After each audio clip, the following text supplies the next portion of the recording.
Isang mapagpalang panonood po ulit, rightly divided bilang pang-31. At may pamagat na, ang rapture, catching away, ang mapalang pag-asa ng katawan ni Kristo. At may mga talata na, unang Tesalonika Kabanatang 4, talatang 13 hanggang 18. Unang Korinto Kabanatang 15, talatang 51 hanggang 53. Filipos Kabanatang 3, talatang 20 at 21. Tito Kabanatang 2, talatang 3. Katotohanan, ang susunod na dakilang pangyayaring hinihintay ng katawan ni Kristo ay ang rapture o catching away. Ito ang sandaling darating si Kristo upang kunin ang kanyang iglesia bago magsimula ang panahon ng kapighatian sa lupa.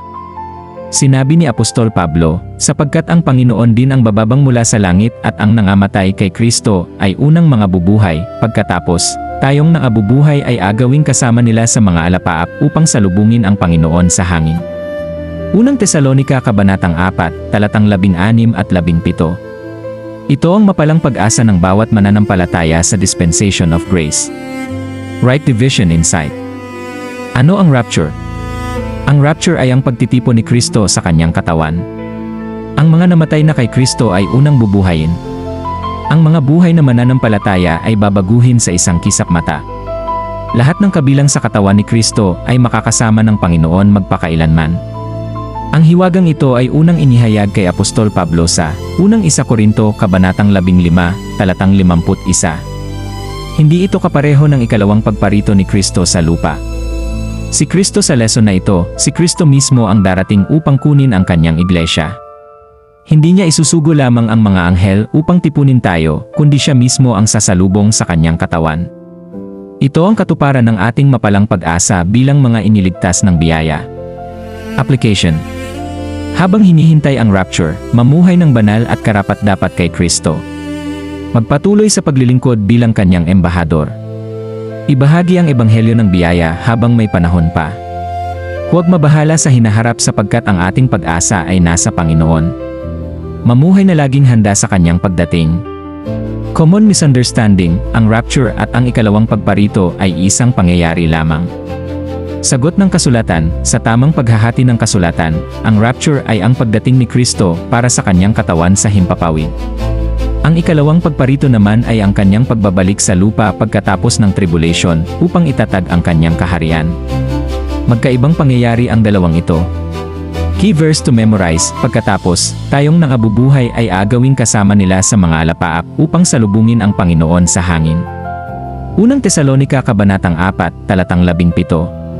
Takeaway, ang rapture ang susunod na dakilang pag-asa ng katawan ni Kristo.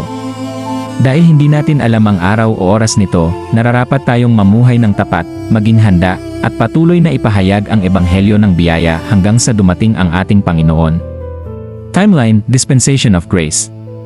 Rapture, catching away. Judgment seat of Christ. Marriage of the Lamb.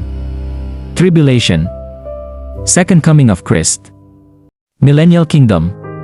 Paanyaya sa pag-aaral. Hindi namin hinihiling na paniwalaan nyo ang aming sinasabi dahil lamang sa nabasan nyo ito.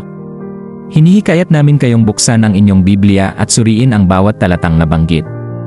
Tularan natin ang mga taga-Berea na tinanggap nila ang salita ng buong pananabik at sinisiyasat araw-araw ang mga kasulatan kung gayon nga ang mga bagay na ito. Gawa Kabanatang 17, talatang 11. Naway ang ating pinakamataas na otoridad ay ang salita ng Diyos na hinahati ng matuwid. Pangalawang Timoteo Kabanatang 2, talatang 15. Gospel Reminder. Ang ebanghelyong nagliligtas sa panahong ito ay ang mabuting balita na si Kristo ay namatay para sa ating mga kasalanan, inilibing, at muling nabuhay sa ikatlong araw ayon sa mga kasulatan. Unang Korinto Kabanatang 15, talatang 1 hanggang 4. Ang kaligtasan ay tinatanggap sa pamamagitan ng pananampalataya kay Hesukristo lamang, hindi sa pamamagitan ng mga gawa. At kung nakaabot po kayo sa dulo ng video na ito, kindly subscribe, like and share na lang po para marami pang makaalam ng rightly divided the word of truth.